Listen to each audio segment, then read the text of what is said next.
علامات الساعة الكبرى ملتون قياما بقدو. الله سبحانه وتعالى يرسل لك إشارات وعلامات، انتبه، هناك علامات 10 كبرى: الدخان والدجال والدابة وطلوع الشمس من مغربها ونزول عيسى بن مريم عليه السلام ويأجوج ومأجوج وثلاثة خسوف، خسف بالمشرق وخسف بالمغرب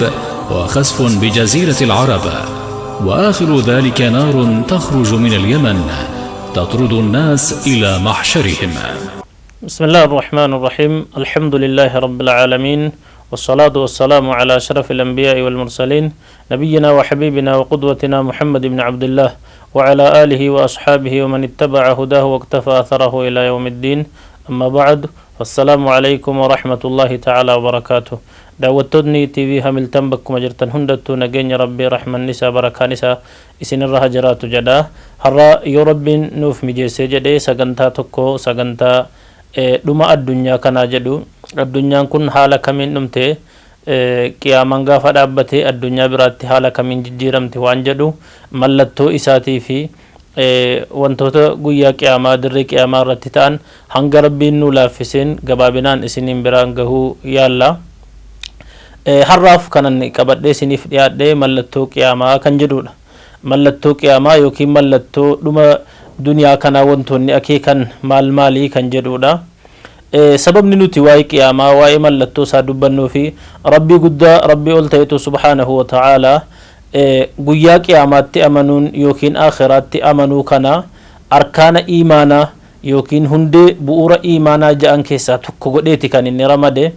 Akkuma kanas namni kun badii kan inni dhorgamuuf, kan inni gaarii hojjechuutti ajajamuuf guyyaa qiyaamaa kana niyya rabbiin biratti badii koo irratti adabamaa, gaarii waan hin hojjedhe irratti immoo nan mindeeffama waan jedhu kanaaniyyi hojiiwwan islaamaa hundinuu sababa kanayyi hojiitti kama waan ta'eedhaafi ghaybiitti amanuun yookiin waan rabbiin nutti hime fagoo kan qaamaan ittiin qaqqabnetti amanuun kuni bu'uura iimaanaati amantii islaamaa keessatti.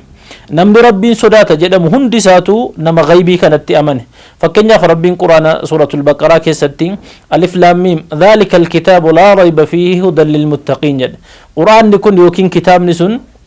waa tokko shakkiin isa keessan jiru warra rabbiin sodaatuuf qajeelfamaa jedhe. Warra rabbiin sodaatu kun yookiin muttaqiin, rabbii warri sodaatan, warri rabbiin bulan, rabbiin ajajaman kun eenyunni jennaan alladhiina yu'minuuna bilghayb. Jalqaba mallatoon jara yookiin kan jarri ittiin beekamanu warra waan jararraa fagoo rabbiin jaratti hime wantoota akka guyyaa qiyaamaa waa'ee sifata rabbii wantoota qaamaan bira ga'uu hin dandeenye itti kan amananii jedhe. Dabalatammoo wayuqiimuuna as-salaa, kan sirriitti sagada kana seera isaa ulaagaa isaa guuttatanii gadi dhaabanii salaatanuudha. Wamimmaa razaqnaahum yunfiquun, qabeenya rabbiin jaraaf kennirraa immoo kan kennatanuudha jedhe. Ammas itti dabalee walladhiina yu'minuuna bimaa unzila ilayka, warra rabbiin sodaatu jechuun ammas warra waan rabbiin sitti buusetti amananuudha jedhe.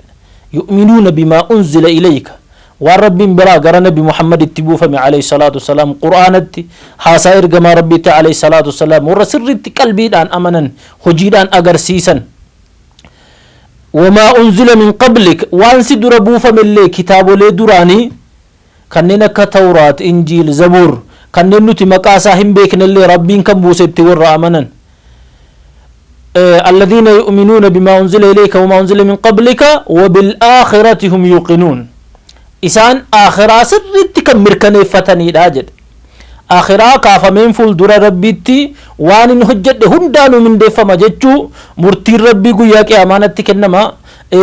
وانتي هو جينكن كوجر هندي ساتو قلم الرتبر فمي قوياك أمانة كنما جتشو ور أمانة تجي ور ربين صداتو جد ماجد. Guyyaa akhiraatti amanuun sifata mu'minaa keessaa isa guddaadha. Guyyaa akhiraatti namni hin amanne gaarii hojjeta jechuun hin yaadamu, badiirraa dhaabbata jechuus hin yaadamu, amala toora jechuus hin yaadamu. Namni amalli isaa kan inni tolu, jiruuf jireenyi hawaasummaa isaa kan inni tolu yoo rabbitti amane, yoo sanan taane kan humna qabu dadhabaa saamee nyaachuun, abbootiin irree warra kaan hacuucuun hin oolu maaliif wanti isaan mindeessu waan hin jirreefiif garuu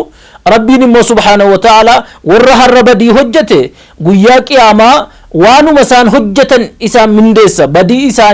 isaaniif kaffala jechuu namni beeku badii kanatti nama hacuucuu nama dhiibuu nama miidhuutti hin deemuu jechuudha maaliif rabbiin subhaanahu wa ta'ala wa anzirhum yawma al-aazifa idhil quluubu lada al-hanaajiri kaadhimiin وأنذرهم جرى صداتي جرى دينين يا محمد جد عليه الصلاة والسلام يوم الآزفة قياد فونسي إهات آزفة جتون قيامان كن ياتي بر يا محمد جد عليه الصلاة والسلام ياتي قياد يوكنا جرى دينيني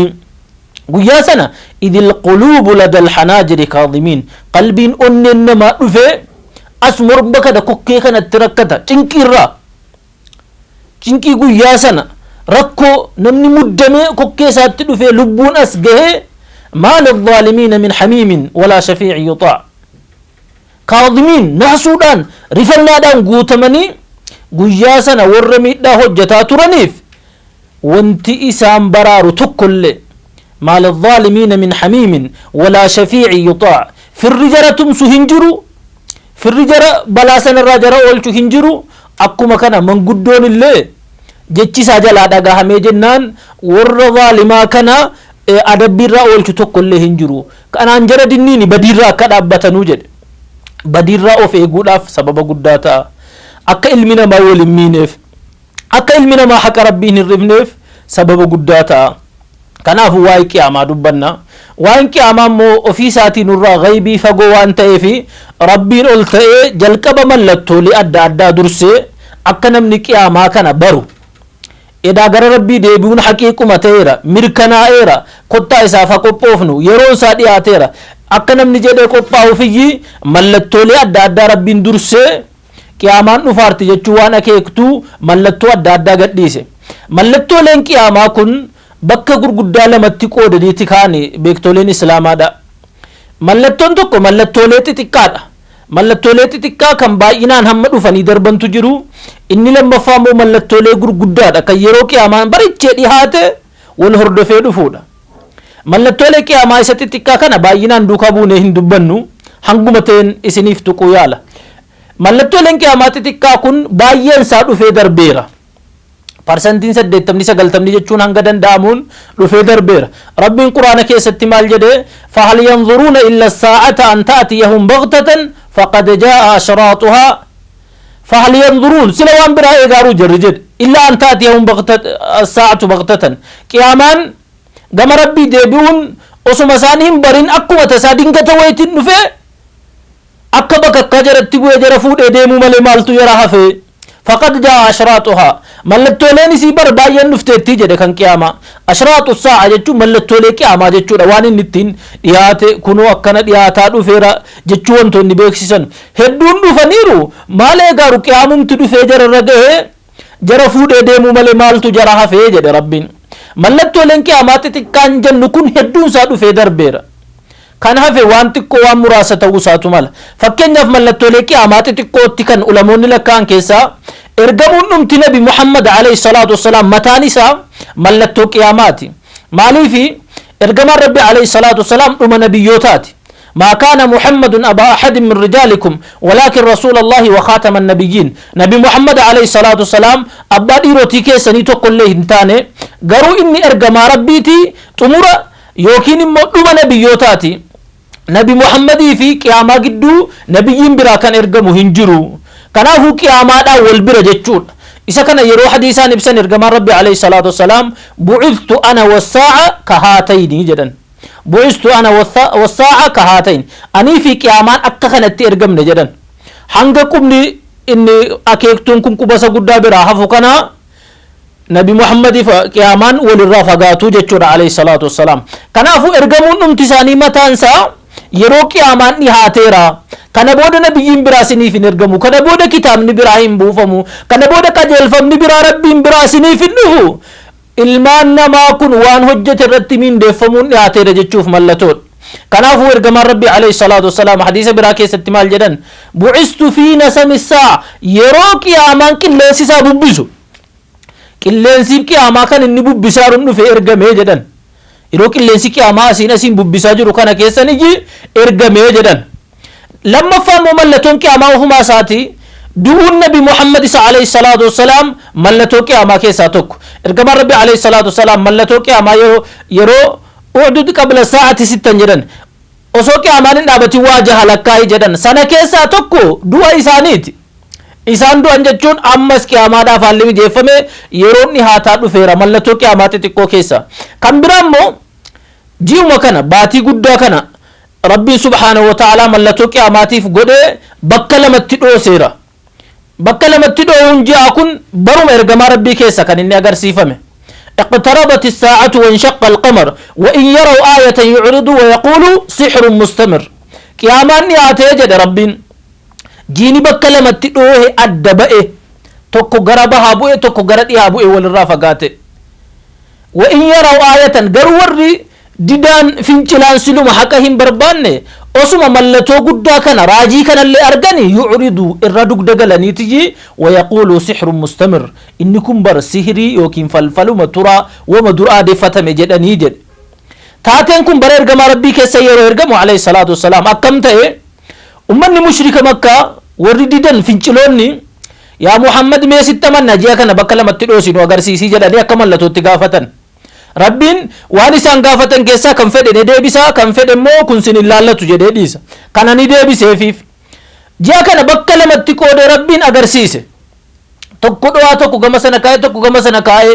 amma yoo amante amani gaa iqtarabati saatu an shaqqal qamar jiini bakka lamatti dho'ee jira qiyaamaan dhiyaateera fudhadhuu jedhe rabbiin. ammas lakkisaa ijuma keenya kanatu waa saharame waa falfalame malee jiini bakka lamatti hin baane mee daldaltoota naggaadota biyya biraatii shaamirraa yamanirraa kaabarraa kibbarraa dhufan gaafanna jedhan. ummata fageenyarraa dhufe gaafannaan baraa kaleessa nuyyuu ni rifanne jiini bakka lamatti akkasitti qoodamee arginee jedhan. siiriin Muhammad achis yamaniin shaamiin dhaqeesini saharee jedhanii sadarkaa kana haqa didan jechuudha. inaada diddaa kufrii fageenya keessaa achi fagaatan. inni kun mallattoo qiyaamaa xixiqqaa keessaa warra turaan. kan biraa mallattoon qiyaamaa xixiqqaani fitnaan jalqabuudha. fitnaan jalqabuun kun immoo keessaa tokko du'aa Umar ibn al-Khattaab gaafa ajjeefamu amriin muslimaa kun lamuu sana booda bittinnaa'ee baay'inaan abbaa dhabe ajjeefamuunsaa فإن بينك وبينه بابا مغلقا كان جدم يا عمر جدو كيتيف جدو فتنة هلادو مشوفات وقتو جرا جنان عمر مال جدي حذيفة دان يا حذيفة ولان سني بنممو نيچا باجد جنان لكن بنمو نيچا باجد ايغان چابته ايغا دي بفمين چوفمو كنافو يومو اتمفو فاجد چود فتنان غافة سنة بنمي فتنان دو عمر بنمي فتنان دي بيدو عثمان بن عفان بنمي سي ملتوكي عما كيسا تلقى عمي تجير اكو مكانا بيت المقدس كان برا عمر بن الخطاب بنا مسي ملتوكي اماتي تكا كيساي سنبودا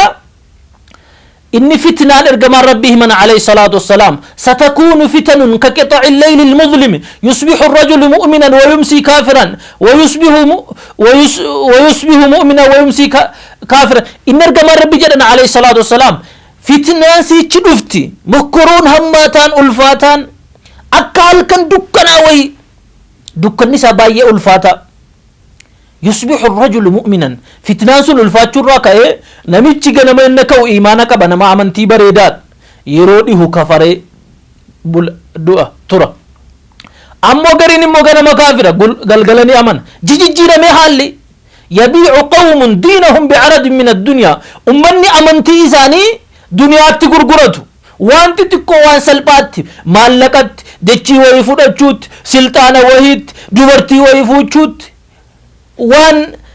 caccabaa daggala duniyaa kanatti amantii isaanii onnee isaanii waan fuuldura rabbiitti ittiin gaafataman kana fitnaa xiqqoo kanaan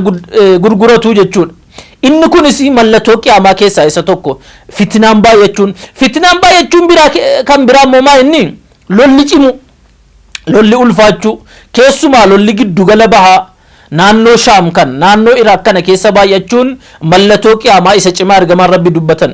akkuma ammayyuu argaa jirru jechuudha. mallattoon qiyaamaa kun baay'een isaa naannoo shaam naannoo iraaq kanatti rarra'a lolli achi keessa baay'achuun qiyaamaan hin dhaabbatu jedhan ergamaan rabbi alayhi salaatu wassalaam hamma namni wayi laa yadri alqaatilu lima qatal wala almaqtuulu fiima qutil namni wal ajjeesa inni ajjeese maaliif akka ajjeesu hin beeku kaayyoosa inni ajjeefamullee maaliif akka ajjeefamaaru hanga hin beekne tokko taateedhuma amma jiru jechuudha inni ajjeefamu sababa maali badii maaliitiin akka ajjeefamaaru hin beeku inni ajjeesaarullee kaayyoo ajjeesuuf hin beeku haalli kun amma dhufee jedhutti wayakthura alharaj wahuwa alqatlu harajiin ajjeechaan wal ajjeesuun dhiiga dhangalaasuun hanga baay'atutti qiyaamaan hin dhaabbatu jedhan ergamaan rabbi alayhi salaatu wassalaam kan biraa mallattoon qiyaamaa xixiqqaan dhiirri xiqqaataa dubartiin baay'ataa deemuun mallattoo qiyaamaa keessaa isa tokko inumaa gara boodaa keessa dhiirri hanga malee baay'atee dubartoonni nama wajjin jiraatan itti heerumanu hanga dhaban tokko dhiira tokko jala dubartoonni hedduu hanga hordofan gahaa jedhan ergamaan rabbi alayhi salaatu wassalaam yeroo qiyaamaan achi siqataa dhaqee jedhe jechuudha dabalata immoo zinaan baay'achuun manni khamrii baay'achuun zinaan akka sagaagalli badiin akka waan hayyama argachuu akka labsamu sadarkaa sana gahu malee qiyaamaan hin dhaabbatu jedhan inni kun qabatamaa waan argarru mallattoon qiyaamaa xixiqqaan lakkaa'utti jiru kuni baay'een isaa wama hamma mul'atee jiru kan hin mul'atin jiraatus jechuudha laalaa yeroo ammaa addunyaa kanarratti zinaan eeyyama argate manni ijaaramee fi mootummaa biraa isa eeyyamni argamee fi haala kanaan badiin hojjetama waan rabbiin dallansiisu jechuudha waan balaa ummata kanatti silaa fidu dhukkubumtaan manutti keessa jirru kun baay'een isaa waan dallansuu rabbiirraa akka ka'e sadarkaa kana gahaa dubartoonni qullaa yaa'uun nuti amma argarru biyyoota awurooppaa garii quba qabna miti kun sadarkaa ummanni dubartoonni hiriira ba'anii qullaa deemnu malee jedhan huccuu isaan silaa uffatanii jiran qullaadhaan waliin dhabu bar yakka hojjechuun dirree ba'ee khamriin namni farshaa'ee machaa'ee nama gaariidha sammuu qaba kanatti jettu kun dhugee farshaa'ee machaa'ee karaa irratti kukkufee miidiyaarra ol ba'ee waan hin taane dubbatee kan jedhu kuni